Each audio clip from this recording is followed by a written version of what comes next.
Hi everyone, I'm going to present my systematic review and meta-analysis of the effect of external incentives on motor learning. In everyday's life, we need to learn different motor skills. Basically, we can learn them through at least two different mechanisms, one in which we learn from sensory motor feedback and the other one that is called reinforcement learning, in which we learn from success and failure. And the movements resulting in success will be reinforced. Therefore, external incentives can improve the motor learning process. But why is it important to know this effect? Stroke is a devastating pathology that affects every 1 in 6 individuals all around the world. Motor deficits are among the most common deficits, and the majority of stroke survivors suffer from them. By harnessing neuroplasticity, neurorehabilitation programs try to decrease these motor deficits with different approaches. Post-stroke neurorehabilitation is mostly based on the process of learning skills in order to perform the daily tasks successfully. In this context, motor learning plays a crucial role. But why did we focus on external incentives?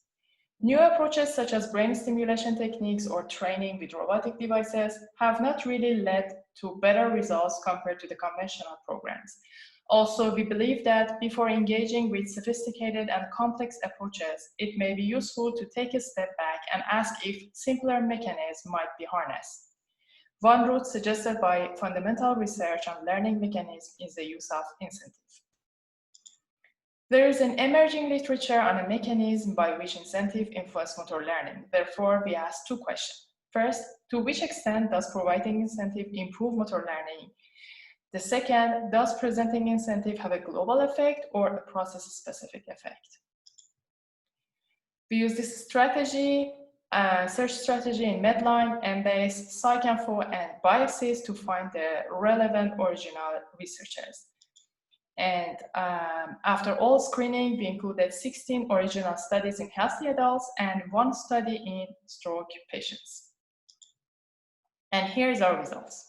Although all 16 studies were included in a systematic review, just 12 studies couldn't be included in our meta-analysis because it wasn't possible to calculate their effect size because of their study design or other reasons. For the remaining studies, our results show that in motor skill learning, presenting external incentive resulted in better motor acquisition and better motor retention. And the effect of external incentives were bigger on the stage of motor retention. Evidence from literature shows that dopaminergic projections from the ventral tegmental area to primary motor cortex are necessary for motor learning and motor retention. In line with this evidence, administration of L-dopamine has shown to improve motor memory retention. So we can cautiously conclude that in studies of our systematic review, external incentives may improve motor memory retention through increasing dopaminergic projections.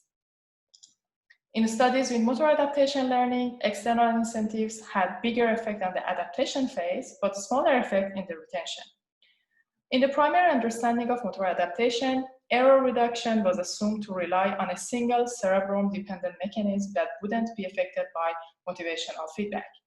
However, this assumption was proved wrong by the result of many studies that show that motor adaptation learning benefited from the motivational feedback, and more specifically from reward. Recently, it has come to be appreciated that motor adaptation is not a single process, but instead consists of multiple components. In one of these classifications, motor adaptation can be learned through implicit or explicit learning that are characterized by the learning speed. Here in our review, most included studies showed an accelerated motor adaptation with lower level of retention, suggesting that external incentive may improve motor adaptation through explicit learning. So what is the take-home message? External incentives improve motor skill learning, possibly through its effect on motor memory formation, and also external incentive improve motor adaptation and induce explicit learning. Presenting external incentive in your rehabilitation program can potentially improve motor learning in stroke survivors. However, it's important to note that there's a need for such studies in stroke survivors to verify these findings in this population, because almost all of our results in the current systematic review come from studies in healthy adults. Thank you for your attention, and I will be happy to take any question in the comments.